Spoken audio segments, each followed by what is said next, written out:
Good evening, everybody. This is Jeff J. Brown in wet, cool Shenzhen, China, as we approach Chinese New Year 2017, the year of the fire rooster.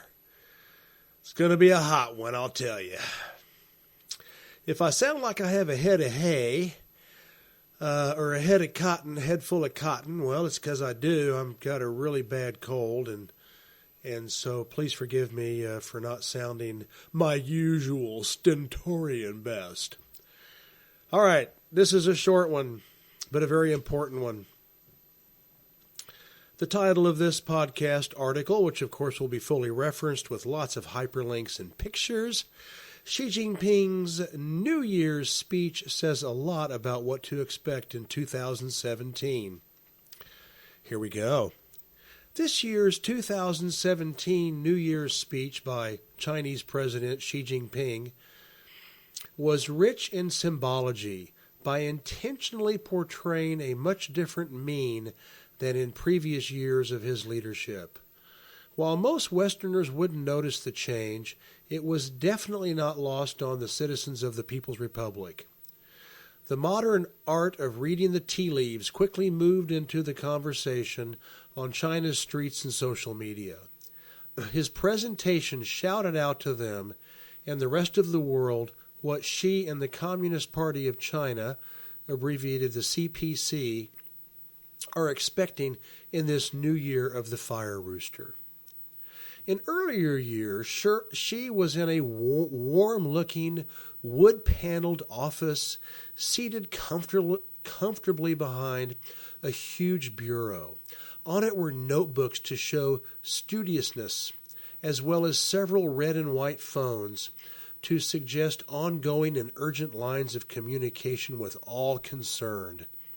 A pen holder and an open-faced calendar exuded the daily rigors of being leader of the world's most populous country, while burnishing his already well-deserved reputation of outworking even the most dedicated party member. Almost all the camera shots were up close and personal, his upper torso above the big desk filling up most of the screen.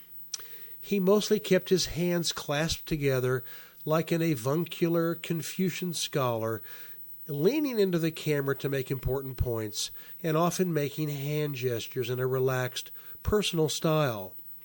Surrounding him were walls of books, many obviously being series of old Chinese classics, projecting sagacity and learning, two highly prized traits of all top historical leaders.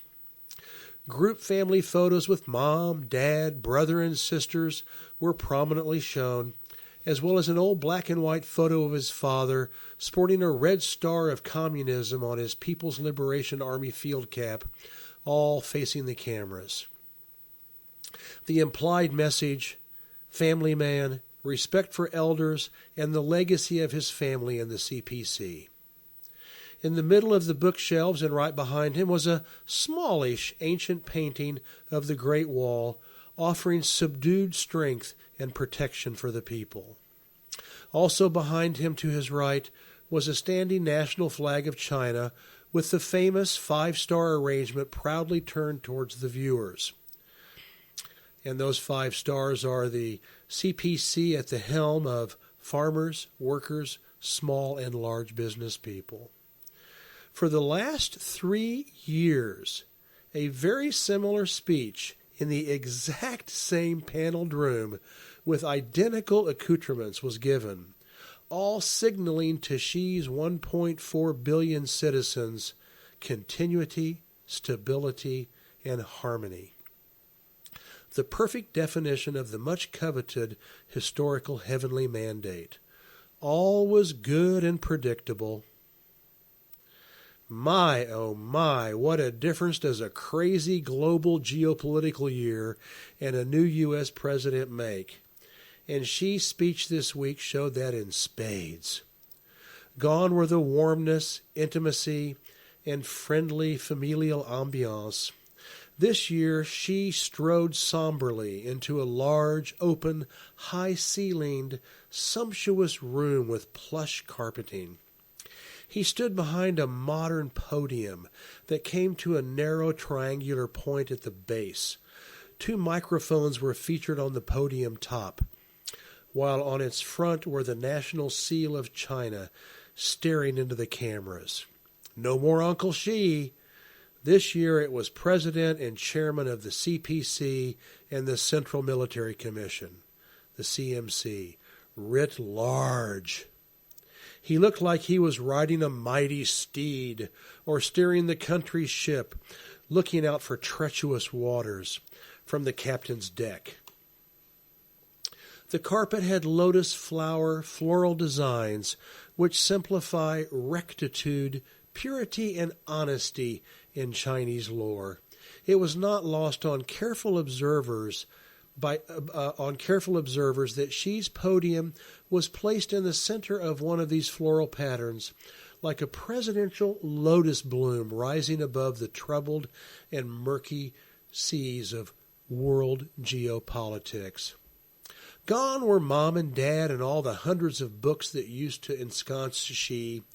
This year, all that was behind him was a massive 4-meter wide by 3-meter tall classic painting of the Great Wall and the national flag. This immediately represented danger outside the boundaries of the motherland, foreign invaders massing on the outside. After walking straight to the podium, he put his 2 hands on its sides and never moved them during the 9-minute speech, as if he were helping maintain control of the circumstances, holding down the fort. Much more rigid and serious than the 3 previous years, he looked like a dead serious general preparing his officers for a great and challenging battle. Even last year, after China's mighty military muscle flexing at Beijing's huge 70th anniversary World War II victory parade, with Vladimir Putin at his side, there was no need to acknowledge the West's never-ending efforts to destabilize and overthrow China's communist government, nor the United States' obviously aggressive maritime pivot off its shores. But this year, with President-elect Donald Trump making xenophobic appointments in his cabinet and suggesting that Taiwan is a bargaining chip for future discussions and negotiations, Xi unequivocally reassured his people and let Uncle Sam know the obvious, saying, "We will resolutely safeguard our territory and sovereignty as well as our maritime rights.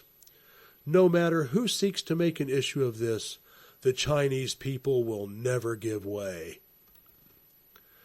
What this year's change in speech ambiance, tone, and message means is that Xi Jinping and the CPC are battening down the hatches and are preparing to fight the U.S. and its NATO and regional allies. Diplomacy and dialogue are de rigueur, but in the meantime, psychologically preparing the citizens is critical. The Western Huns are encircling their great nation, and it's time to assume the worst. Hopefully, on January 20th, at his first national security meeting, a bright spark will ask President Trump, "Sir, are you prepared to go to war over Taiwan? Because China is." That's it today from Jeff J. Brown in China Rising Radio Sinoland, Shenzhen, China, signing out and wishing everybody a wonderful 2017 and the Chinese New Year. Thank you.